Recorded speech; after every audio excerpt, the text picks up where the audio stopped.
Glória a Deus. Saúde, amada igreja, com a parte do Senhor Jesus Cristo, amém? Vamos ficar de pé, vamos orar, vamos falar com o Senhor, amém? Pedindo a graça, pedindo a misericórdia, a unção do Senhor sobre as nossas vidas, para que possamos assim ministrarmos a palavra de Deus, amém? Pai querido, mais uma vez em Tua presença nós nos colocamos, ó Pai amado, reconhecendo que somos falhos, pecadores, meu Pai, mas reconhecemos, meu Pai, o sacrifício da cruz, meu Pai, o sangue de Cristo derramado, para a remissão dos nossos pecados, meu Pai, dependentes somos do Teu perdão, dependentes somos, ó Pai, da Sua misericórdia, Senhor, que a Tua benevolência mais uma vez recaia sobre nós, meu Pai, de maneira que a comunhão do Teu Espírito seja restaurada, Pai querido, nesta tarde, e possamos assim adentrar a Tua presença e aprender, meu Pai, da Tua palavra. Aprender, Senhor, mais de Ti, Pai amado. Aprendemos através da Tua palavra, aprendemos através da Tua palavra a sermos, meu Pai amado, cristãos de verdade, Senhor. Pai querido, a confessar o Teu nome, Senhor, não somente com as nossas bocas, mas também com a nossa atitude, Senhor, com a nossa forma de vida, Pai. Por isso, em nome de Jesus, usa de misericórdia, usa, Deus, de benevolência para conosco, derrama sobre nós o Teu Espírito, de maneira, Senhor, que através do mesmo possamos compreender a Tua palavra. Retire do nosso meio toda e qualquer dificuldade, toda e qualquer ação maligna seja anulada, seja, Pai, repreendida, seja, Senhor, desfeita, meu Pai, na autoridade que é no nome do Senhor Jesus Cristo. Usa, meu Pai, a minha boca como a pena de um destro escritor, Senhor, que o Teu Espírito Santo seja derramado sobre a minha vida e também sobre a Tua igreja, sobre a minha vida, para falar aquilo que vem do Teu trono de graça, sobre a vida da igreja, para compreender aquilo que está além da letra, que é as Tuas revelações. Eu oro em nome de Jesus, amém. Graças a Deus, irmãos, pode se assentar e vamos abrir a palavra do Senhor.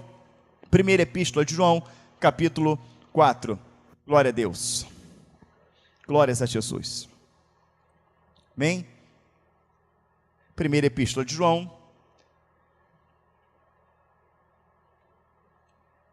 Lembrando aos irmãos que não tivemos escola bíblica na semana passada por conta das eleições, né? E demos uma parada. Nós estamos falando sobre os anticristos, no plural, anticristo, mas também sobre os anticristos, né? Aqueles que teriam condutas, né? Comportamentos, ensinamento anticristãos, fora da palavra de Deus. E nós sabemos que as igrejas estão recheadas disso, amém? A verdade, a igreja está tão enraizada nisso que pregar o evangelho hoje faz com que as pessoas pensem que você é o anticristo, né? Pregar a palavra, ensinar a palavra, faz com que as pessoas pensem que nós somos os hereges, amém? Mas nenhuma heresia vai achar base, contextos e contextos dentro da palavra de Deus. Pelo contrário, uma heresia é facilmente derrubada através de todo o contexto das Escrituras. Então, de primeira epístola de João, no capítulo 4, todos abriram, amém? Diz assim a palavra do Senhor. Nós lemos o capítulo 2, não sei se o irmão se lembra, lemos o capítulo 3, agora nós estamos no capítulo 4, amém? Dentro do contexto de anticristos. Amados, não creais em todo o espírito, mas provai se os espíritos são de Deus, porque já muitos falsos profetas se têm se levantado no mundo. Nisto conhecereis o Espírito de Deus. Todo espírito que confessa que Jesus Cristo veio em carne é de Deus, e todo espírito que não confessa que Jesus Cristo veio em carne não é de Deus. Mas este é o espírito do anticristo, do qual já ouviste que há de vir, e esse que está já no mundo. Filhinhos, sois de Deus, e já os tendes vencido, porque maior o que está em vós do que o que está no mundo. Do mundo são, por isso falam do mundo, e o mundo os ouve. Nós somos de Deus. Aquele que conhece a Deus, ouve-nos. Aquele que não é de Deus, não nos ouve. Nisto conhecemos nós o espírito da verdade e o espírito do erro. Vamos falar, primeiramente, dessa primeira parte do capítulo 4. Observa que ele está no mesmo contexto sobre falsos profetas, não é isso? Então, o espírito do anticristo, tá certo? No que torna, no plural, anticristos, tá? Está naqueles que a Bíblia chama de falsos profetas. O que é um falso profeta? Não é isso? Aquele que distorce as profecias, aquele que prega com mentira, que prega com engano, tá certo? Que traz qualquer ensinamento em nome de Deus, a qual não há base, não é isso, nas Escrituras, tendo em vista que as Escrituras é a palavra de Deus, tá certo? Então, nós vamos aqui refutar muitos pensamentos de pessoas na internet, de repente de pessoas que você conhece, eu mesmo já conheci um monte, que fala assim, não, o que importa é falar em nome de Jesus. O que importa, né, é ensinar em nome de Jesus. O que importa é que eles estão adorando a Jesus. Quantos já ouviram isso aí? Né? Não importa se está errado, o que importa é que estão falando de Jesus. Ora, amados irmãos, se isso fosse verdade, você não estaria aqui. Não é isso? Muitos não estariam ouvindo o canal, muitos não estariam com a sua vida despertada. Né? A vida desses irmãos foram despertados porque foram confrontados com a verdade. E outra coisa, se isso fosse verdade, não haveria nenhuma necessidade da Bíblia pregar um contexto tão grandioso, não é isso? Sobre falsos profetas, sobre falsos mestres, sobre falsas igrejas. Eu não me canso de falar sobre o quê? Sobre as falsificações. Você pega uma marca famosa, você pega uma marca conhecida, né? Você vai ver quanto custa uma blusa daquela marca, custa 300, 400 reais, não é isso? E você vê a mesma blusa, com a mesma marca, não é isso? Numa feira, num camelô, por 20 reais, não é isso? Mas quando você veste, as cores são iguais à da marca, né? O logo, né, bordado na blusa é igual à da marca, não é isso? Mas a qualidade é? Não. Mas quem está olhando de longe, diz que você está com uma roupa de marca, sim ou não? Sim, mas é uma falsificação. Mas por que a pessoa compra uma falsificação? Para poder passar uma imagem enganosa de que está usando algo original. Mas não está, ela tem a necessidade de mostrar que está com algo de marca, que está com algo caro, de grife, onde na verdade não está. Mas quem está olhando de fora, não é isso? É enganado sim ou não? Não, é igualzinho, não, é de marca assim, não, com o fulano está com a roupa assim, está com a roupa assada, está com tênis assim, assado. Então, a falsificação, para ela ser vendida, a falsificação para ela ser aceita, ela tem que ser igual. Ela tem que ter a mesma cor, tem que ter o mesmo logo, tem que ter a mesma marca, não é isso? E o falso Espírito Santo, ele vai vir com características diferentes do verdadeiro Espírito? Não. Ele tem que vir. Quer ver uma coisa? Olha só. Não vou falar de política, eu vou falar de um fato que aconteceu na política envolvendo, tá, uma pessoa, né, que é um crente, tá certo? Um crente. Um crente falou que recebeu uma profecia de que seria eleito com 51% dos votos. Quem ouviu isso aí? Diga amém. 51%. Ele falou que recebeu uma profecia de quem? De quem? De Deus. Amém? E aí falou que ia para o monte orar, agradecer os votos. Não estou aqui julgando ninguém, eu estou usando o exemplo para trazer de falsas profecias. Essa pessoa foi em rede nacional e falou em rede nacional que ele ganharia com 51% dos votos que o Senhor falou através de uma profecia. Ele ganhou a presidência da República? Não ganhou. Mas você acredita que ele chegou ali e mentiu? Ou acredita que ele recebeu realmente uma profecia? Ele recebeu. Ele recebeu uma profecia. Qual o nome que ficou escandalizado? O nome de quem? Do Senhor. Então aquela profecia, muito além de servir para enganar o tal candidato, não é isso? Ela serviu para o quê? Denigrir a imagem do Evangelho, escandalizar o nome do Senhor. Esse é o propósito primário das falsas profecias. Quem está compreendendo, diga amém. E o pior não foi ele ter sido enganado por uma profecia, foi ele dizer que a profecia foi verdadeira, mas que ela não se cumpriu, porque as urnas foi fraudada. Então os criadores da urna se tornaram mais poderosos do que Deus. Sim ou não? Porque se a urna foi capaz de parar, não é isso? Uma profecia de Deus, um agir de Deus, os criadores da urna foi mais poderoso do que Deus. Então, muitas das vezes, amados irmãos, as pessoas se deixam enganar pela falta do conhecimento. Você está entendendo? A Bíblia diz, agindo Deus, quem impedirá? Aqui ele está falando para provar se os espíritos são de Deus. Mas o espírito está com letra minúscula ou maiúscula? minúscula. Ora, mas o Espírito de Deus não é com letra maiúscula, não é o Espírito Santo de Deus? Então ele não está falando do Espírito, ele está falando da pessoa. Prova se essa pessoa provém de mim. Prova, olha para a vida dessa pessoa, analisa a vida dessa pessoa, analisa a conduta. Aí já não estou falando mais de candidato, tá, irmãos? Aí aquilo ali morreu.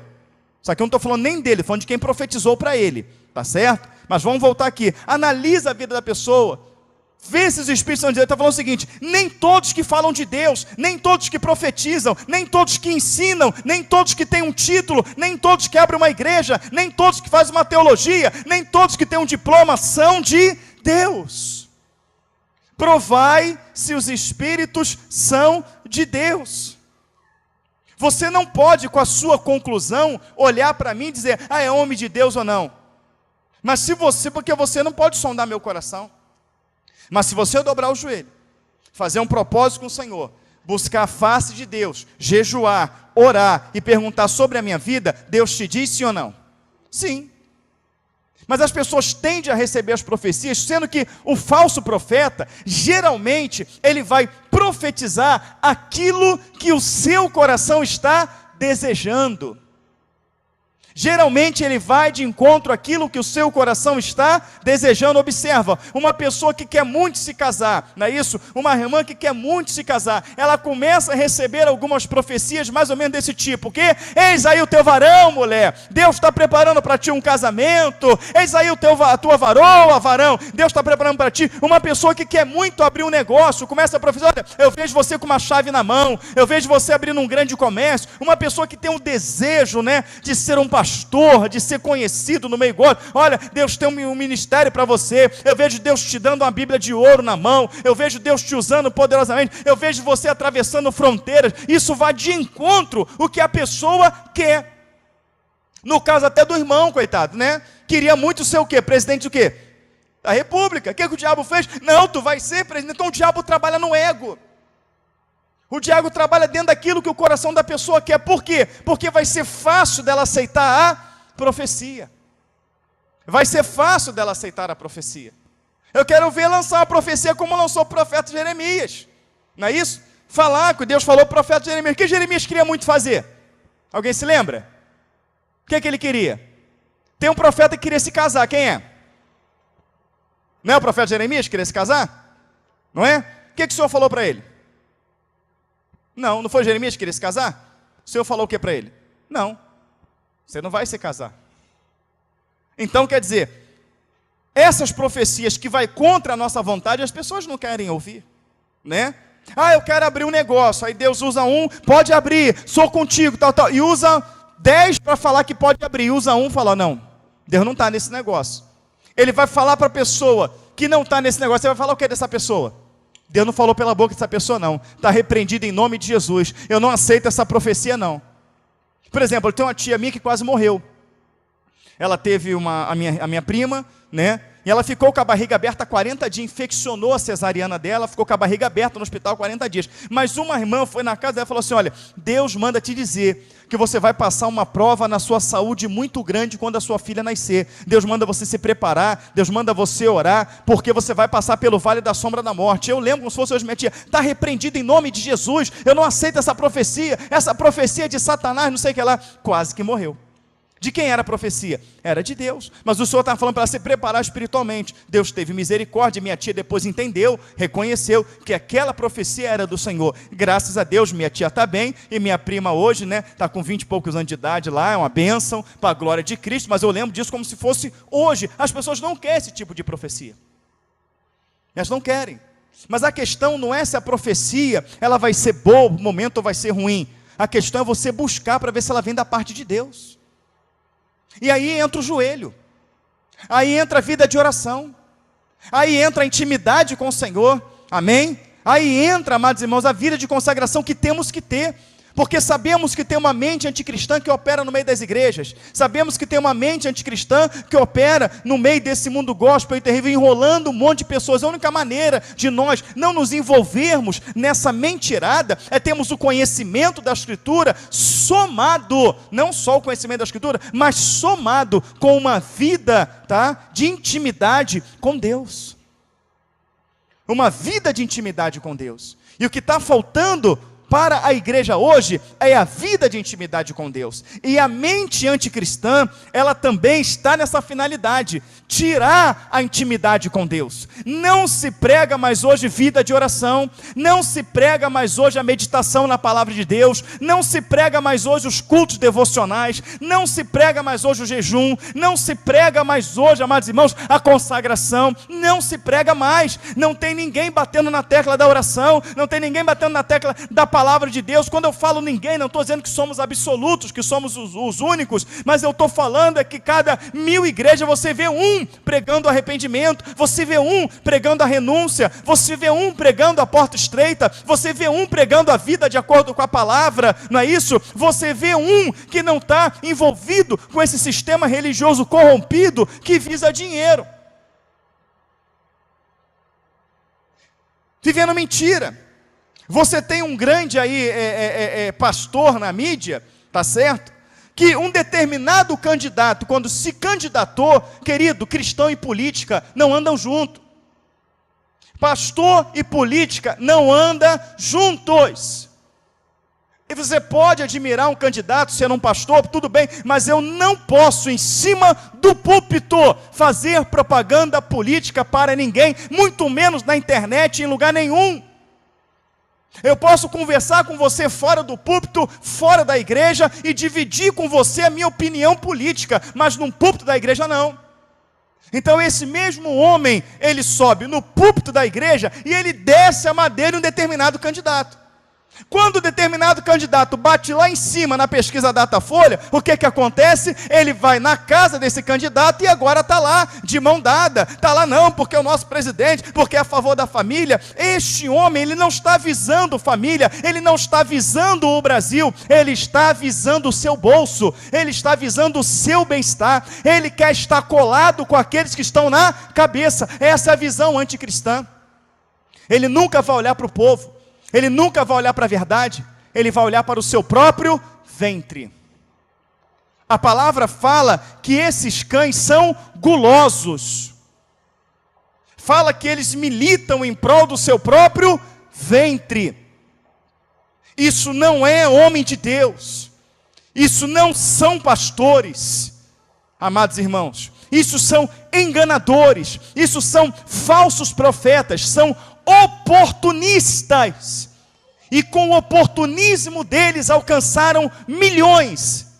Não só alcançaram milhões em bens, mas estão levando milhões de pessoas ao inferno. Quem está compreendendo?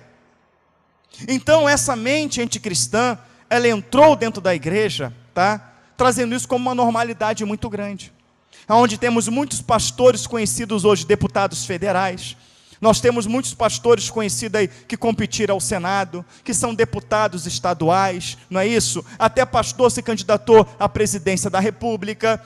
Querido, se você é pastor, você tem rebanho, você cuida de ovelha, você não tem que estar na política, você não tem que estar no Senado, mas aí, para o povo que se intitula cristão, se tornou normal vincular as duas coisas. Como se tornou normal também vincular a igreja com o mundo, vincular a igreja com festa junina, vincular a igreja com carnaval, não é isso? Daqui a pouco vai chegar o Natal, vamos ter as cantadas de Natal dentro da igreja, nós vamos ter até pastor vestido de Papai Noel, como já tivemos pastor no púlpito vestido de Chapolin Colorado. Quem viu isso aí? Está ali, vestido de Chapolin Colorado, no púlpito da igreja. Vai começar agora, dia 30 de outubro, vem o Halloween, uma festa maligna, americana, não é isso? Que é a festa das bruxas, há demônios mesmo, não é isso? Então trouxeram para as igrejas evangélicas, através de uma igreja intitulada como Cara de Leão, foi trago o Aleluim. E até mesmo no Aleluim tem o quê? Tem aquela abóbora, né? Que eles pegam a abóbora, moranga ali, corta, né? O olho, corta a boca, dentro da igreja intitulada evangélica. Nós tivemos aí, né, o Cosme e Damião, teve muitas igrejas que deram doce, sim ou não? Tudo isso entra numa normalidade, isso tudo é normal. Não, isso é a mente anticristã dentro da igreja, fazendo com que você viva o paganismo, estando dentro da igreja. Nós temos hoje blocos de carnaval, e não são poucas igrejas que aderiram, não. São muitas igrejas, sim ou não? Nós temos os blocos de carnaval. Nós temos grupo de pagode gospel. Nós temos grupo de funk gospel. Quem nunca ouviu falar aí do passinho? O passinho do abençoado, e quem já ouviu falar aí? Tem ou não tem? Então a Bíblia fala: provai se os espíritos são de Deus. Achamos base bíblica para tal comportamento? Achamos base bíblica para misturar o santo com o profano? Não achamos. Mas aí tem muitos pastores que eles permitem isso dentro da igreja, mesmo não concordando. Quem sabia disso? Mesmo não concordando, ele permite.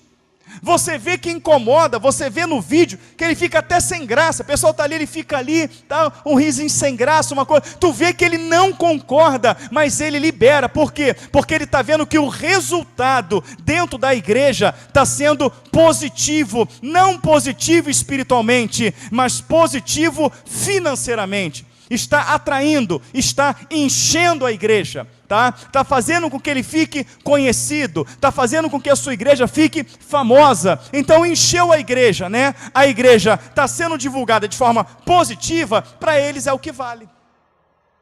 Então de início ele não vai aceitando, ele vai ficando meio sem graça, daqui a pouco ele está totalmente envolvido naquilo. E é essa mentalidade que tem destruído muitas pessoas. É essa mentalidade que fez muitas pessoas que começaram séria, começaram se dedicando à palavra de Deus, e hoje já não oram mais, hoje já não lê mais a palavra, hoje já não busca mais, e o inimigo continua investindo pesado em cima disso. Ele começou a investir pesado em cima disso, quando se tirou a Bíblia da escola bíblica dominical e colocaram as revistas. Colocaram revista de CPAD, colocaram revista de Central Gospel, não é? Trazendo as aulas de escola bíblica dominical, que de Bíblia não tinha nada. Onde tirou a palavra de Deus e começou a grande comercialização de livros, livros e mais livros, livros e mais livros. Quem não se lembra do Bom Dia Espírito Santo? Quem não se lembra de Mary Baxter, da Divina Revelação do Inferno? Depois da Divina Revelação do Céu, não é isso? Os livros de Kenneth Hagin, falando de unção do riso, e muitos outros livros, livro de Edir Macedo, que falava de guias caboclos e orixás, como você lidar com os demônios que manifestam, e muitos outros livros que a igreja foi comprando, né? Você pode ver, que não sei se está assim ainda, mas na minha época que eu vi esses programas, né? Toda semana que tinha o programa, apresentava-se um kit de livro novo. Ainda está assim? Ainda está? Está assim, não está? Sempre tinha livros novos, sim ou não? Eu já visitei pessoas, tá? Fala, não pastor, olha quantos livros eu tenho, eu estudo bastante. E tem uma estante inteira de livros vendidos por esses homens, fazendo comércio com o nome do Senhor. Em uma dessas casas que eu visitei, que tinha livro de cima a baixo da estante, eu perguntei à pessoa se ela tinha lido aqueles livros. Qual foi a resposta? Que sim. E eu perguntei se essa pessoa já tinha lido a Bíblia. Ela falou que a Bíblia não, que a Bíblia ela achava muito difícil. Então a mentalidade daquela pessoa como cristão não estava focado na palavra de Deus, mas estava focado naqueles inúmeros livros, né, que ela leu, porque um pastor, abre aspas, de confiança, indicou, fecha aspas. Indicou, aquele pastor indicou, não é isso? Mas o que a palavra vai dizer? Quando nós lemos lá no capítulo 2 de João, filhinhos, já é a última hora, qual se tem manifestado o anticristo. E muitos se têm feito anticristos, no plural. Ele vai falar, saíram de nós, mas não eram de nós. O que eu entendo dessa passagem é que foram introduzidos em nosso meio, ganharam a nossa confiança. E uma vez que conquista a sua confiança, você não quer conferir mais nada. Quer ver, você começa a trabalhar com uma pessoa, você vê que essa pessoa é de confiança, você pede essa pessoa para comprar alguma coisa, a pessoa traz a nota fiscal, o que você fala? Quero ver nota fiscal nenhuma não, confio em você, tu pega o dinheiro. Não é exatamente assim? Não, esse pastor é homem de Deus, não, esse pastor está falando, esse pastor aí é tremendo, esse pastor, e a pessoa confia e compra. Você que é mulher de Deus, você precisa desse livro. Você que é homem de Deus, você precisa dessa Bíblia. Não, porque agora saiu a Bíblia do homem. Não, agora sai a Bíblia do obreiro. E vai sair na Bíblia da mulher que ora. E vai sair até o Thales Roberto lançou uma Bíblia. E o povo vai engolindo. E conforme o povo vai engolindo, mais distante da verdade eles ficam. Mais distante do Espírito Santo elas ficam. Mais distante de Deus elas ficam. Mais vazia elas ficam. Mais perdida elas ficam. Mais destruída elas ficam. Mais distante da salvação elas ficam. E isso é sério, sim ou não? É sério. Mas por quê? Que é muito fácil das pessoas aceitarem o mundo dentro da igreja. Porque vai de acordo com aquilo que elas gostam. As pessoas não se desprenderam ainda do mundo. Ela não se desprendeu daqueles ritmos. Ela não se desprendeu daqueles programas. Ela não se desprendeu de amizades. Ela não se desprendeu de trejeitos. Ela não se desprendeu de forma de falar, de forma de vestir. Não se desprendeu totalmente. Então, quando existe a facilidade disso ser introduzido no meio delas, elas aceitam com muita facilidade. Muita facilidade. E se você vê uma igreja, por exemplo, que traz um determinado ritmo e bota todo mundo para dançar, aquelas pessoas que no passado faziam isso, são as primeiras que vêm na frente dançar. E elas fazem os mesmos passos que faziam quando estava no mundo. Nunca esqueceu aquilo. A palavra fala, se alguém está em Cristo, nova, as coisas velhas já, eis que tudo se fez novo. Quer ver um exemplo? Eu já vi várias pessoas que foram libertas do cigarro. De maneira que só a fumaça do cigarro dá ânsia de vômito nessas pessoas. Só a fumaça do cigarro. A pessoa é engraçado, parece que eu nunca fumei. O cigarro me incomoda. Essa pessoa foi liberta, sim ou não? Sim, essa pessoa foi liberta. Uma pessoa que é liberta dos ritmos, uma pessoa que é liberta daquilo que ela fazia, amém, ela não sente mais falta. Não sente, ela está liberta. Se pois o Filho vos libertar, verdadeiramente livre sereis. Mas a pessoa que não está liberta, quando ela ouvir determinado ritmo, o ombrinho vai sacudir. Quando ela ouvir determinado ritmo, o pezinho vai bater. E quando o pastor falar que está liberada, até a mãozinha no joelho ela vai colocar dentro da igreja, como colocam. Porque na verdade nunca se libertou daquilo. Nunca houve uma libertação total. Nunca houve uma transformação total. Mas quando entra isso dentro das igrejas, a vida de oração acaba. A vida de palavra de Deus acaba. A vida de visita acaba. A vida de devocional acaba. Acaba. Hoje tem grupos de danças dentro da igreja. Aqueles mesmos grupos que se apresentavam, né? Quer ver uma coisa aqui? Vou deixar na minha época aí. Quem tem aí entre 33 e 38 anos? Você se lembra do New Kids on the Block? Lembra, né? Como é que a gente ficava na época que saiu esse troço? Todo mundo queria fazer o passo igual. Não é isso? Era o New Kids on the Block. Caramba, New Kids, aquela coisa toda. Aí depois teve os grupos brasileiros, né? Que imitaram, né? Imitaram isso, né? O Kleber era até fã de um Dominó, não era? Dominó, Menudo, né? Então o que acontece, amados irmãos? Todo mundo queria dançar. E você não via isso dentro de igreja. Não via dentro de igreja. E aí, de repente, junto com esses grupos, tá? Lançaram um grupo. Deixa eu ver se eu lembro o nome desse grupo. Eu não lembro o nome, mas eles eram de macacão todo colorido também. Eles dançavam, qual era o nome? Alguém lembra não? Era um grupo gospel, era evangélico. Eles cantavam música em ritmo de funk. Aleluia, glórias a Jesus. Aleluia, glórias a Jesus. E eu lembro que eu era novo. E meu pai foi numa festa da Rádio El Shaddai, lá na Quinta da Boa Vista. Ele uniu o útil ao agradável evangelista aqui na Boa Vista. E a atração era esse grupo. E esse grupo dançou igualzinho dançava o New Kids on the Block, igualzinho dançava os Menudos, né? E num ritmo de funk, dançando. Aquilo ali começou dentro das igrejas, aquilo foi uma febre na época. E começaram dentro da igreja a colocar os grupos de dança.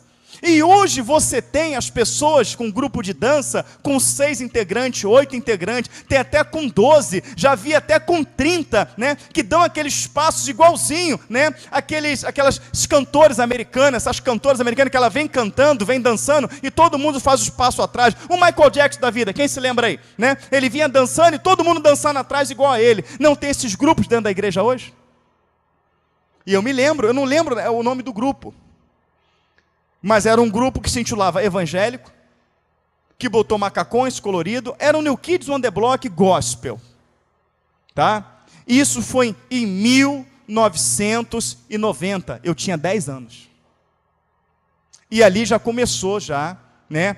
Algumas igrejas escandalizaram, alguns pastores acharam aquilo ali horrível, mas hoje já faz parte de quase todas as igrejas, grupos que dançam, que se apresentam dentro da igreja evangélica. Existe um grupo de dança composto por 2 rapazes que coloca calça apertada, coloca sapato alto e dança igualzinho Beyoncé dentro de uma igreja evangélica. Quem viu esse vídeo?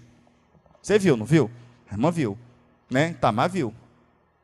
Dançando igualzinho, homens, quer dizer, eram para ser homens, né? Dançando dentro de igreja evangélica. E tudo isso se tornou normal. E quando você prega, as pessoas falam, a gente não deve julgar. Eles estão fazendo em nome do Senhor. Eles estão fazendo em prol do Evangelho. O Evangelho não é negociável, irmãos. O santo e o profano, eles não se misturam. A Bíblia fala que não há comunhão da luz com as trevas, do santo com o profano. Ele fala que se quer ser amigo do mundo, constitui-se inimigo de quem? De Deus. Quando entra o profano, sai o santo. E o que você precisa para a cura, para a libertação, para a restauração, o que você precisa para a salvação eterna não é o profano, é o santo. Os cultos não podem ser para satisfazer a sua carne. Os cultos têm que ser para glorificar o nome do Senhor e para enriquecimento da nossa alma, da nossa vida espiritual com Deus. Para isso é necessário que preguemos somente a palavra, que vivemos somente a palavra e que ensinemos a palavra de Deus e tomamos ela como forma de vida, ainda que isso nos custe a vida. O que é a vida física comparado com a vida eterna? Por que, amados irmãos, que temos mortes tão terríveis na Bíblia e na história da igreja? Porque não negaram a sua fé. Não negaram. E o medo de confessar a Cristo fez com que muitos recuassem e se vendessem ao sistema religioso que hoje toma conta das igrejas. Só que quando sai o santo, irmãos, sai também a cura, sai a libertação, sai a restauração, sai a paz, sai a comunhão nos lares. Como é que estão as famílias, né, abre aspas, evangélicas no mundo todo? A situação está difícil, está crítica, está um caos na vida de muitos, sim ou não? Por quê? Porque a ausência da paz. Quem é a paz? É Cristo. A ausência da comunhão. Quem é a comunhão? Quem nos traz comunhão? O Espírito. As pessoas trocaram a verdade de Deus pela mentira, achando que se pode fazer da igreja o que elas querem. Não pode. E essa mente anticristã, ela só avança. Essa mente anticristã, ela só avança, ela avança. Eu fico bobo, como que eu conversei com homens que compreenderam essa palavra, entenderam essa palavra, e hoje quando eu olho para a vida deles, o mundo está dentro da igreja a qual eles pastoreiam. Se renderam também. Querido, se amanhã o Senhor te levantar um ministério, você ser um pastor, fique com 2 membros, fique com 5, fique com 1, mas não se venda ao sistema. Porque a tua salvação e a salvação dessas pessoas dependem disso. Dependem disso. E aqui ele está falando, amados, não creais a todo espírito, mas provai se os espíritos são de Deus. Porque já muitos falsos profetas se têm se levantado no mundo.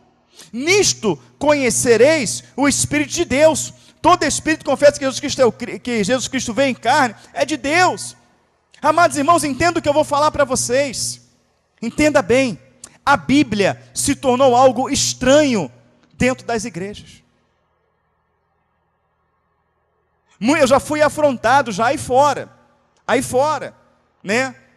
Por crentes de outras igrejas, por viver a palavra, por pregar a palavra. A sua igreja é santarrona, a sua igreja é a certa, né? Ah, lá são todo mundo maluco lá, todo negócio de vocês lá é Bíblia, né? É só Bíblia. Glória a Deus que é só Bíblia. Louvado seja o nome do Senhor que é só Bíblia. Porque é ela que o Senhor manda examinar. Examinai as Escrituras e cuidar ter nelas a vida eterna. Conhecereis a verdade vos libertará. Aquele que tem os meus mandamentos e os guarda, esse é o que me ama. Aquele que me ama será amado de meu Pai, eu também o amarei e me manifestarei a Ele. Quem não quer Cristo manifestando na sua vida, todos nós queremos. Ele fala que é através da verdade. Errais não conhecendo a Escritura nem o poder de Deus. O que tem me impedido de conhecer o poder de Deus, segundo a Escritura, é não conhecer a própria Escritura. E pode observar que essas doutrinas traz para dentro da igreja bailes, traz para dentro da igreja acampa dentro, traz para dentro da igreja festas, e mais festas, e mais festas, trazem gincanas, mas o que? Trazem até as festas judaicas. Né? Sem conhecimento nenhum, traz primícia, festa de tabernáculo, vai trazendo todo tipo de doutrinas estranhas, todo tipo de mundanismo para dentro da igreja, e vem trazendo, aonde já nesses cultos, já não tem espaço para a palavra, já não tem espaço para a oração, já não tem espaço para o joelho no chão, já não tem espaço, amados irmãos, para aquilo que verdadeiramente vai levar a pessoa ao arrependimento.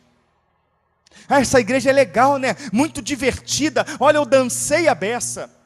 Olha, aquele culto foi muito bom, eu comi a beça. Olha, aquele culto foi muito bom, eu me diverti a beça. Aquele culto te levou ao arrependimento? Aquele culto denunciou os seus erros? Aquele culto denunciou suas práticas pecaminosas? Aquele culto te levou a querer ser uma pessoa diferente? Aquele culto te levou a ter uma vida de oração? Aquele culto despertou interesse em você de examinar a Escritura, de conhecer a palavra? Não fez isso. Então este culto não foi uma bênção. Ele pode ter sido animado, como uma danceteria também animada. Ele pode ter sido divertido, como um parque de diversão é divertido. Agora, ungido, um culto poderoso, ele não foi. Ele não foi. A pregação do Evangelho, amados irmãos, ela tem que levar ao arrependimento de almas. A pregação do Evangelho, ela tem que levar a pessoa ao arrependimento. A pregação do Evangelho, ela tem que levar a pessoa a desejar ter uma vida nova. Ela tem que levar a pessoa a reprovar a vida que ela outrora tinha.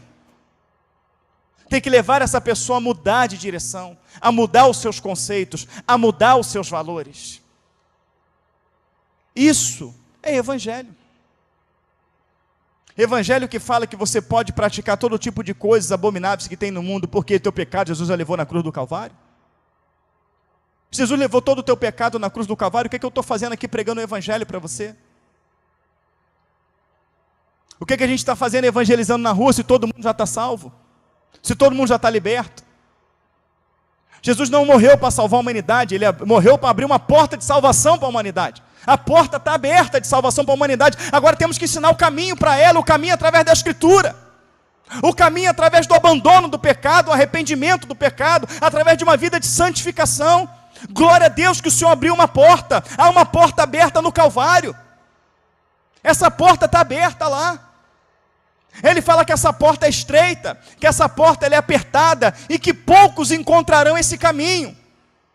Fala que esse caminho, não é isso? Que esse reino, ele é tomado por esforço e entrarão neles aqueles que se esforçarem.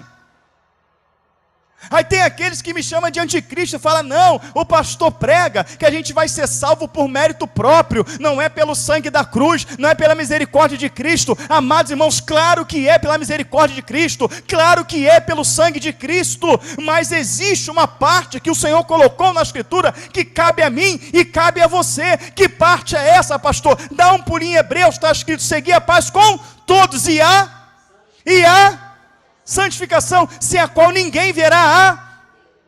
Espera aí, É pelo sangue de Cristo derramado, é pelo sacrifício da cruz ou pela santificação? É pelos dois. Você tem que crer no sangue de Cristo. Você tem que crer na mensagem da cruz. Crer a ponto de viver ela. Crer a ponto de tomar ela como forma de vida. Não vou fazer porque a palavra condena. Não vou concordar porque a palavra condena. Não vou compactuar porque a palavra condena. Não vou pisar neste lugar porque a palavra condena. E uma vez que eu coloco a palavra em prática, isso mesmo que eu coloco ela em prática, até você pode se ter assim, alguns podem te taxar de radical, mas o evangelho ele é radical. Eu não vou fazer porque a palavra de Deus condena. Isso consiste na sua santificação. A palavra de Deus diz assim: sede santos, porque é santo aquele que vos chamou. Paulo fala: sede meus imitadores, como eu sou de Cristo. Paulo fala mais: o viver para mim é Cristo, e o morrer é lucro. Olha só. Sede meus imitadores, como eu sou de... Paulo não está mandando você imitar ele. Ele está mandando imitar quem ele imitou, Cristo. Sede meus imitadores, como eu sou de Cristo. E a conduta de Paulo é a conduta cristã, sim ou não? Claro que é. Então há uma parte que cabe a mim, e há uma parte que cabe a você. Que parte é essa? Gálatas 5,16. Gálatas está escrito na graça, ou Gálatas está escrito na lei? Graça ou lei? Graça. Andai em... Vê se não é uma ordenança. Andai em... Quem está ordenando? O Senhor, através de quem? De Paulo. E não cumprireis a concupiscência da carne. O que você entende não cumprir a concupiscência da carne? Tem carne que em vez em quando quer dar uma adulterada? Tem. Tem carne que às vezes quer agarrar no colarinho de alguém e dar uns catiripapos? Tem. Tem carne que às vezes quer dar um grito? Tem. Tem carne que às vezes ela tem vontade, né, de largar tudo, jogar pó? Tem. Mas ele fala: andar em... E não cumprireis a concupiscência da carne. Qual é a carne aqui que já quis pecar? Diga amém. Amém. Mas se pecar, a Bíblia fala que é o quê? Inferno. Aonde está escrito? Vamos continuar. Andar em espírito e não cumprireis a concupiscência da carne. A carne luta contra o... E o espírito contra a... Esse se opõe para que não faça o que queres. Mas se sois guiado pelo espírito, não estás debaixo da lei. Porque as obras da carne são manifestas, quais são? Prostituição, impureza, lascívia, olha, ira, peleja, dissensão, glutonaria, inveja, porfia, coisas semelhantes a esta, a qual antes já vos declarei, que quem comete tais coisas não herdarão o reino dos céus. Mas como não vai herdar o reino do céu, se Cristo na cruz já nos salvou? Se Cristo na cruz já levou os nossos pecados? Esse texto está errado, tem que ser rasgado da Bíblia e jogado fora, não é? Não, querido. É que uma vez que Cristo nos liberta, uma vez que Ele nos lava, uma vez que Ele nos purifica, Ele ordena a eu e você não viver mais nas mesmas práticas. Vai, não peques mais. E Ele fala que quem comete essas coisas não herdarão o reino dos céus. Aí, como eu disse aqui, quando a minha viagem em Brasília, que eu voltei de lá estarrecido, que um pastor de lá, devido a uma festa que teria na cidade, de um cantor famoso que teria na cidade, ele reuniu os jovens e falou: eu não quero que os jovens engravidam ninguém, e que ninguém pegue uma doença na festa que vai ter na cidade. Então, automaticamente, ao falar isso, ele liberou os seus jovens para ver o cantor secular. Sim ou não? Eu não quero que vocês engravidem, nem que peguem uma doença. E o que ele fez para prevenir os jovens? Distribuiu camisinha dentro da igreja evangélica. Uma igreja batista, Lagoinha, em Brasília. O pastor distribuiu camisinha dentro da igreja para os jovens não pegar doença e nem engravidar ninguém. E que mentalidade é essa? Essa mentalidade de que o seu pecado já foi pago, de que o diabo já foi vencido, de que você não perde a sua salvação. Então, se eu não perco a minha salvação, eu posso adulterar, eu posso fornicar, eu posso xingar, eu posso me tatuar, eu posso me envolver no mundo, eu posso me envolver em toda a podridão que tiver que se envolver, porque eu não perco a minha salvação. Essa praga de não perder a salvação invadiu as igrejas hoje, de que uma vez salvo, salvo para sempre. Quem já ouviu isso aí, diga amém. Se eu não perco a minha salvação, por que a palavra fala que aquele que for fiel até o final receberá a coroa da vida?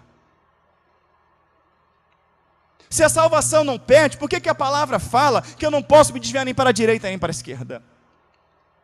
Se não perde a salvação, por que Paulo alerta em Gálatas 5,16 que quem comete essas coisas não vai herdar o reino?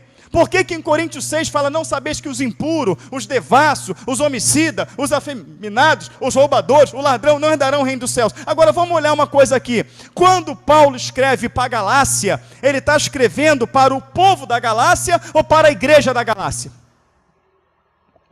Para o povo ou para a igreja? Para a igreja. Quem é que estava nas práticas abomináveis? A igreja. Paulo está repreendendo quem? A igreja. Se Paulo está repreendendo a igreja a largar tais práticas, dizendo que aquelas práticas levariam para o inferno, então Paulo não é homem de Deus e errou. Se aquela igreja já estava salva, não tinha com que Paulo se preocupar com isso. Quando Paulo escreve, a primeira de Coríntios, a segunda de Coríntios, ele escreve ao povo da cidade de Corinto, ou escreve à igreja de Corinto? A igreja de Corinto. E Paulo está falando para a igreja de Corinto, isso, que os devassos, os roubadores, isso, os afeminados, eles não vão herdar o reino dos céus. E Paulo prega severamente. Paulo chega a dizer, falando assim, olha, nossos pais, comeram maná no deserto, comeram da comida espiritual, da bebida espiritual que brotava da rocha, e a pedra era Cristo, e nem por isso nossos pais entraram na promessa. Então Paulo fala que lá na época, no deserto, cometeram o erro e não entraram na promessa, e que se o povo de Corinto continuasse nas mesmas práticas, não entraria também na promessa, não herdaria a salvação eterna. Então Paulo está alertando aquele povo acerca da sua salvação, acerca de ter uma vida em santificação, sim ou não? Quando nós lemos o livro de Tiago, Tiago está confrontando a língua. Tiago fala que a língua é uma peçonha mortal. Tiago fala que uma pessoa, uma mesma boca não pode produzir bênção e maldição, que uma mesma fonte não pode jorrar água doce e salgada. Dando continuidade no capítulo 4, ele fala que se uma pessoa quiser ser amigo do mundo, ela vai ser inimigo de quem? Ela vai se constituir inimigo de quem? De Deus. Está escrito que eu não posso ser amigo do mundo, sim ou não? Está escrito. Mesmo Coríntios está dizendo que comunhão há da luz com as trevas, do santo com o profano, com Deus e Belial. Não entrei no julgo desigual com os infiéis. Está escrito, sim ou não? E que história é essa que pode tudo? Que história é essa que não perde a salvação? Quem conhece o contexto de Romanos 11, diga amém. Você sabe que Romanos 11, o contexto não começa ali. O contexto vai começar lá em Romanos 8. Portanto, agora nenhuma condenação há para quem está em Cristo Jesus, que não anda segundo a... Você quer ver uma coisa interessante? Abre a sua Bíblia em Romanos 8. Abre todo mundo a Bíblia, olha só. O que eles estão fazendo?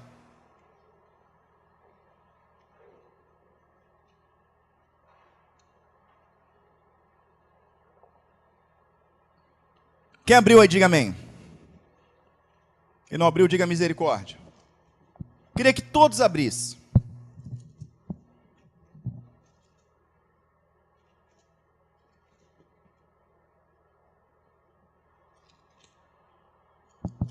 Está aqui.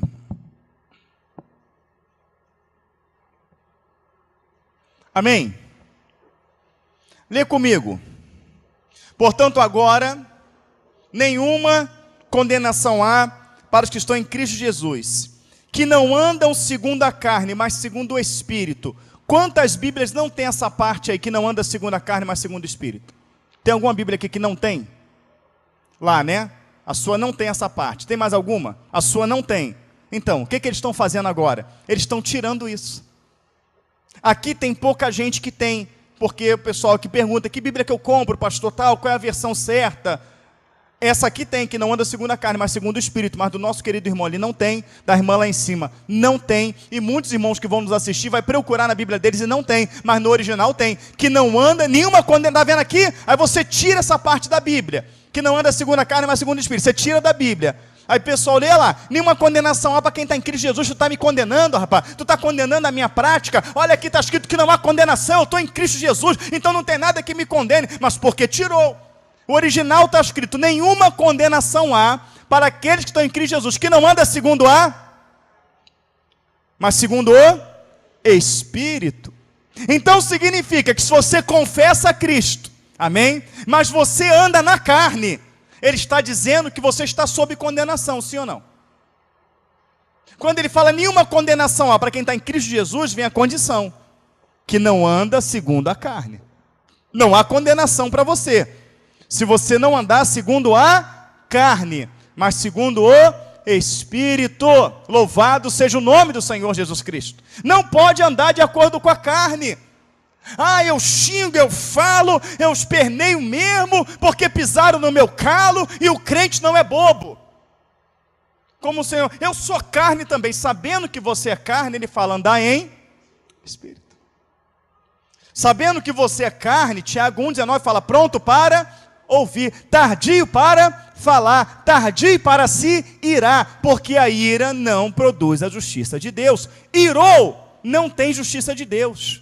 Resolve você, tu não gritou, tu não esperneou, tu não foi para a força do braço, resolve você então, você não precisa de mim. E você vai ver onde vai dar.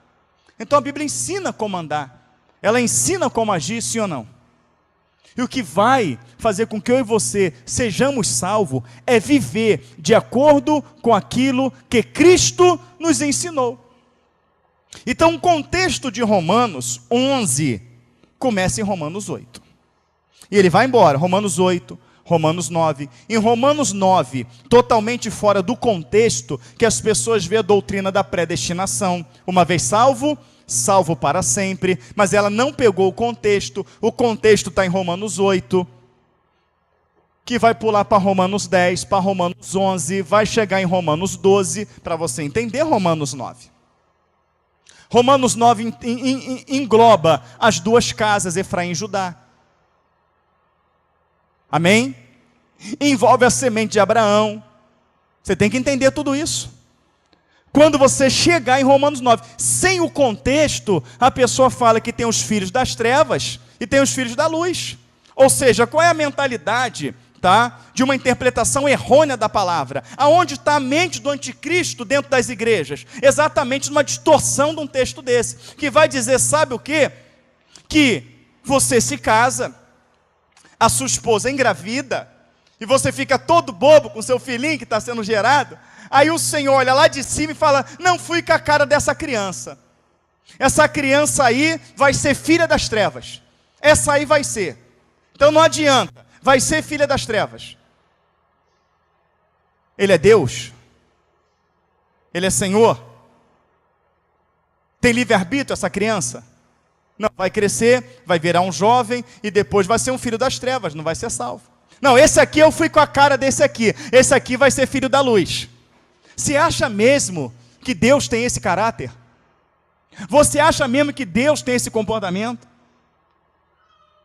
É óbvio que Deus sabe quem vai ser salvo e quem não vai ser salvo, mas Ele sabe pela sua presciência. Ele é um Deus onisciente, sim ou não? Ele sabe o que vai acontecer daqui 1000 anos, sim ou não? Você pega as escrituras, tem coisas profetizadas há 3000 anos atrás, que está acontecendo agora. Por quê? Pela sua presciência. Então Deus sabe quem vai ser salvo, não porque Ele determinou que um irmão vai para o inferno e o outro irmão vai para o céu. Não, mas porque Ele conhece o coração de cada um. Ele sabe o coração que vai se render, o coração que não vai se render. Ele sabe o coração que vai ceder ao mundo e que não vai ceder ao mundo. Pela sua presciência, Ele sabe quem vai ser salvo e quem não vai ser salvo. E outra coisa, querido, não precisa muito estudo. Uma pesquisazinha rápida, tá certo? Você consegue descobrir que tudo que é pré é o que vem antes. Amém? A pessoa engravidou, ela vai fazer o pré-natal. O que é pré-natal? O pré-nascimento. Ela vai se preparar para o nascimento. Você compra um alimento pré-cozido. Você tem que chegar em casa e terminar de cozinhar. É ou não é? Quando Jesus foi na cruz do Calvário, ele fez o que com a humanidade? Ele predestinou a humanidade à salvação. É um pré. A humanidade foi salva? Não. Mas é algo que vem pré. Não tinha uma porta aberta, agora tem. E ele deu um predestino para essa humanidade. Uma vez que a humanidade aceita a sua palavra e a humanidade anda segundo a sua regra, o que a humanidade fez? Ela está se destinando àquela porta. Cristo vem e fala, ó, você tem que entrar naquela porta. Quantos pais predestinaram seus filhos a ser bons alunos, a se formarem, a ser doutores, a se casarem? E quantos filhos no meio do caminho se desviaram não querendo aquele destino e hoje muitos já morreram? São poucos ou muitos? Mas foi o predestino que o pai estabeleceu para eles? Não foi. Amém? Não foi. Então, o predestino da humanidade, dentro do projeto de Deus, é que elas sejam salvas. Cabe cada um se destinar a esse propósito, aceitando Jesus, aceitando a sua palavra e vivendo por ela. Então, isso é o predestino. Aquilo que vem antes. Se Jesus tivesse destinado a humanidade, não precisaria eu estar pregando o evangelho, a humanidade estaria salva. Amém? Fica fácil compreender isso, sim ou não? Fica fácil. Agora, quando você chega em Romanos 11, ele vai falar de uma videira. A videira verdadeira. Vai falar de um povo que foi cortado do zambujeiro e foi enxertado na videira. Amém? Quem é esse povo? Os gentios que se converteram. E ele fala do natural da seiva. Quem são os naturais da seiva? Os judeus. Amém? E ele vai falar da raiz da seiva. Quem é a raiz? Cristo. E ele vai dizer uma coisa muito interessante em Romanos 11. Vai dizer assim, olha, vocês que foram cortados do natural zambujeiro e enxertados na videira verdadeira, não se vangloriem nisso.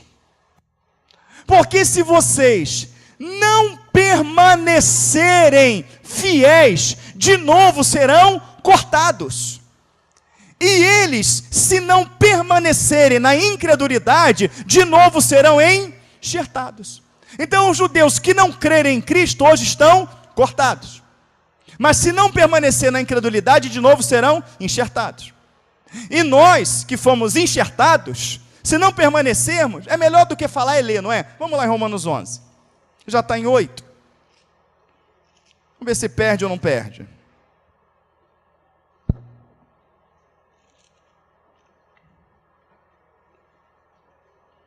Amém? Vamos ver primeiro com quem ele está falando. Depois você lê o contexto todo. Mas para entender, você tem que começar lá em Romanos 8, vai até o 12. Mas vamos pegar aqui Romanos 11, 13. Vamos ver que coisa interessante. Essa mente, de uma vez salvo para sempre, ela é maligna. Ela não tem base bíblica. Se você não permanecer na vida de santificação, se você não permanecer de acordo com o que a palavra manda, você não herdará o reino dos céus. Romanos 11, 13, posso ler? Porque convosco falo... O que é um gentio? É aquele que é pagão e idólatra. No caso aqui, se converteu, deixou de ser gentio, mas Paulo está falando para aqueles que eram pagão e idólatra. Porque convosco falo gentios, que enquanto for apóstolo dos gentios, glorificarei o meu ministério. 14. Para ver se de alguma maneira posso incitar emulações da minha carne e salvar alguns deles. Paulo fala que vai continuar no ministério, porque Paulo tem um desejo também, ele tem a vontade, não é isso? De trazer alguns dos seus, aqueles que são judeus. Agora vamos lá, 15. Porque se a sua sujeição é a reconciliação do mundo, qual será a sua admissão, senão a vida dentre os mortos? E se as primícias são santas, também a massa o é. E se a raiz é santa, também os ramos o são. Quem são os ramos? Somos nós, amém? Quem é a massa? São os judeus. Então, se a raiz é santa, não só a massa, como os ramos também tem que ser. E que história é essa que não tem que viver santificação? Que pode vir como mundo que está salvo? Vamos continuar, 17. E se alguns dos ramos foram quebrados, e tu sendo os zambujeiros fosse enxertado em lugar deles, feito participante da raiz da seiva da oliveira, não te glorie contra os ramos. E se contra ele te gloriares, não és tu que sustenta a raiz, mas a raiz a ti. Dirás, pois, os ramos foram quebrados, para que eu fosse enxertado. Está bem, pela sua incredulidade, os judeus foram quebrados, e tu estás em pé, pela fé. E não te ensorbebeças, mas teme, porque se Deus não poupou os ramos naturais, os judeus, teme que não pouparão a ti também? Olha o 22. Considera, pois, a bondade e a severidade de Deus para com os que caíram. Severidade, mas para contigo a benignidade de Deus. Se permaneceres na sua benignidade, de outra maneira também tu serás. Mas antes ele falou que você foi o quê? Ligado. Tu foi ligado. Mas se tu não permanecer de novo, tu será o quê? Cortado. Está escrito sim ou não? Agora cadê? Deixa eu ver aqui. Porque se tu foste... onde eu estou? Peraí. 23. E também eles, se não permaneceram... Vão no 22 aqui. Considera, pois, a bondade e a severidade de Deus para com os que caíram. Severidade. Mas para contigo a benignidade de Deus. Se permaneceres na sua benignidade. De outra maneira também tu serás cortado. E também eles quem? Judeus, se não permanecerem na incredulidade, serão enxertados, porque poderoso é Deus para os tornar a enxertar. Então, ele está dizendo que quem está em Cristo, não permanecer, pode ser cortado, sim ou não? Que história é essa? Que uma vez salvo, salvo para sempre. É uma mente anticristã, maligna, sim ou não? Sim. Mas por que as pessoas aceitam essa mente anticristã, Veras? Porque é cômoda. Não, você está em pecado, mas eu não perco a minha salvação. Irmão, o que você faz não agrada a Deus, mas eu não perco a minha salvação. Jesus é misericordioso, na hora certa Ele vai me chamar de volta, na hora certa Ele vai me resgatar, porque ninguém perde a salvação, né? Ninguém perde, na hora certa Jesus me resgata. Então é cômodo. Eu posso pecar, eu posso mentir, eu posso roubar, eu posso fornicar, eu posso desonrar, eu posso desobedecer, e na hora certa, Jesus me chama. E quando Ele me chama, eu volto e vou para a glória. Está certo isso, irmãos? Sede santos, porque é santo aquele que vos chamou. Então, amados irmãos, não há nada mais importante nas nossas vidas do que ter o nosso nome escrito no livro da vida. Se fôssemos para viver a vida que nós vivíamos antigamente lá no mundo, não precisaríamos nós nos convertermos. Se fosse para viver aquela vida dentro da igreja, continuar com a mesma prática, com o mesmo pensamento, com a mesma forma de vida, não precisávamos nos converter. Daquele jeito seríamos salvos. Eu venho para a igreja, continuo mentindo, venho para a igreja, continuo roubando, continuo adulterando, continuo fornicando, continuo xingando, continuo com o meu temperamento totalmente explosivo. Cadê a conversão? Cadê a transformação de caráter, de intelecto, de mente? Cadê a metanoia, a transformação da nossa mente? Cadê a purificação, a lavagem da mente pela palavra de Deus? Cadê o novo nascimento? Se alguém está em Cristo, nova criatura é, as coisas velhas já passaram, que tudo se fez novo. Cadê, irmãos? Cadê o viver pelo Espírito? Irmãos, é difícil lutar contra a carne. Não é fácil. E uma das maneiras de te ajudar a lutar contra a carne é ficar batendo nessa tecla. Essa tecla, ela tem que ser batida o tempo todo. O tempo todo. Quantos já estava com o pé no pecado já, pronto para poder pisar o outro pé, quando foi confrontado com a mensagem, quando foi confrontado com a prática, recuou e voltou atrás. Quantas pessoas eu já atendi? Pastor, eu estava pronto para pecar, mas naquela mensagem. Pastor, eu estava pronto, mas naquela mensagem. Pastor, aquela mensagem. Pastor, aquela mensagem. É Deus. Tem que bater na tecla. Não peca. Não se mistura com o mundo. A candeia dos olhos, a candeia do corpo são os olhos. Se o teu olho for bom, teu corpo terá luz. Mas se o teu olho não for bom, teu corpo será trevas. Confesso que para mim é mais fácil. Eu só tenho um. Não é mais fácil não, irmão.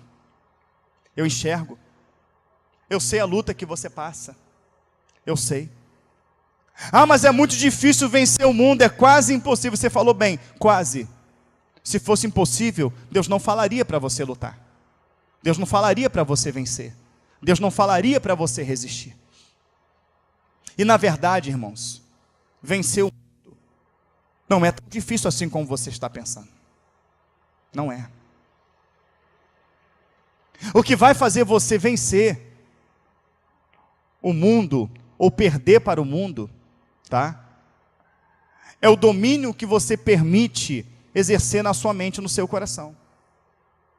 Se você dedica mais o teu tempo para as coisas que não edificam, para as coisas que não santificam. Por exemplo, eu vejo filme o tempo todo, eu vejo novela o tempo todo, eu vejo programa o tempo todo, eu estou no Facebook o tempo todo, eu estou no WhatsApp o tempo todo, eu vivo passeando, eu vivo no shopping, eu só penso em dinheiro, eu só penso em trabalho, eu só penso em estudo.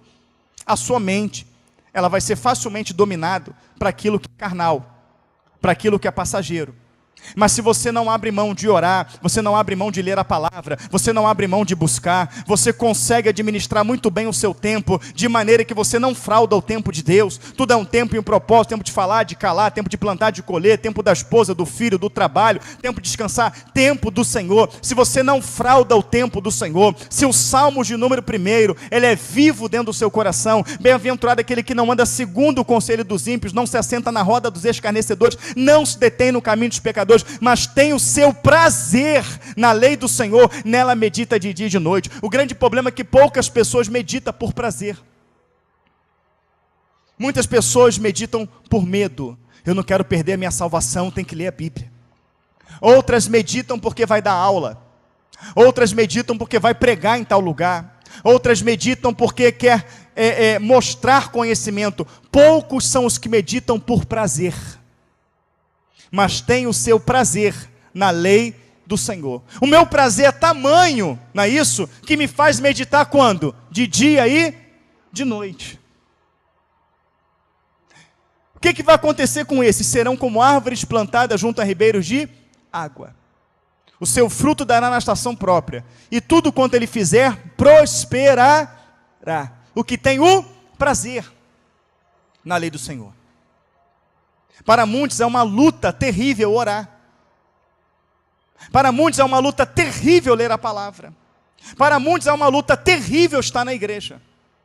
Querido, um servo do Senhor mesmo, servo do Senhor de verdade, quando ele ouve assim, ó, tem uma oração ali, está ao alcance dele, o que ele faz? O que ele faz? Ele vai lá. Olha, estão falando da palavra, estou ensinando a palavra, o que ele faz? Ele vai para lá. Olha, tem um mutirão ali, tem uma evangelho, o que ele faz? Ele vai para lá, ele respira isso, ele tem prazer nas coisas do Senhor. Quem está entendendo, diga amém. O servo do Senhor, ele tem prazer na oração, ele tem prazer na leitura da palavra, ele está onde se fala de Cristo, ele está onde prega a palavra, ele está onde ora, ele está onde faz a obra. Agora, quando você foge disso, Deus não está na sua vida. Deus não está na sua vida. A inclinação para as coisas do mundo vai ser muito mais fácil para você do que a inclinação para as coisas espirituais. Colossenses 3 fala, já ressuscitaste com Cristo, buscar as coisas que são do alto. Buscar as coisas que são do... Então, amados irmãos, você tem que ter mais tempo com a Bíblia. Você tem que ter mais tempo com a oração. Você tem que ter mais tempo na igreja. Você tem que ter mais tempo com a evangelização. E aí, automaticamente, você vai se desprendendo das coisas carnais. Você vai se desprendendo do mundo. Você vai deixando de ser carnal e vai se tornando uma pessoa espiritual. Amém? Existe uma coisa chamada fruto do meio. Quem já ouviu, diga amém. Você está no meio de quem ora. Você está no meio de quem lê a palavra. Você está no meio de quem evangeliza, de que está contando os testemunhos, de que está falando da grandeza de Deus. Tu vai se despertar para orar? Vai. Tu vai se despertar para ler a Bíblia? Vai. Tu vai se despertar para fazer a obra? Vai. Tu está no meio de piada, tu está no meio de chocarrice, tu está no meio de parvoice, tu está no meio de lascívia, de impureza, não é isso? Você vai se tornar o quê? Um impuro. Sim ou não? Então você tem que determinar o que você quer ser. Se você quer ser uma pessoa santa, começa a buscar aquilo que é santo. A oração, a palavra, a busca. Se é o Senhor, serviu. Se é Baal, serviu. O que não podemos é cochear entre dois pensamentos. Amém? E a mente do anticristo implantada dentro das igrejas com pensamentos, ensinamentos falsos, exatamente para você cochear entre dois pensamentos. Para você viver, não é isso? Em meio ao santo e ao profano, fazendo o que não agrada a Deus e pior, achando que vai ser salvo. Cuidado com isso, porque no dia da vinda do Senhor será uma grande surpresa para todos. Eu prefiro lutar para viver uma vida de santificação. Amém? Deus nos abençoe em nome de Jesus. Vamos orar. Depois você vai ao banheiro, beba uma água e nós vamos começar o culto. Amém?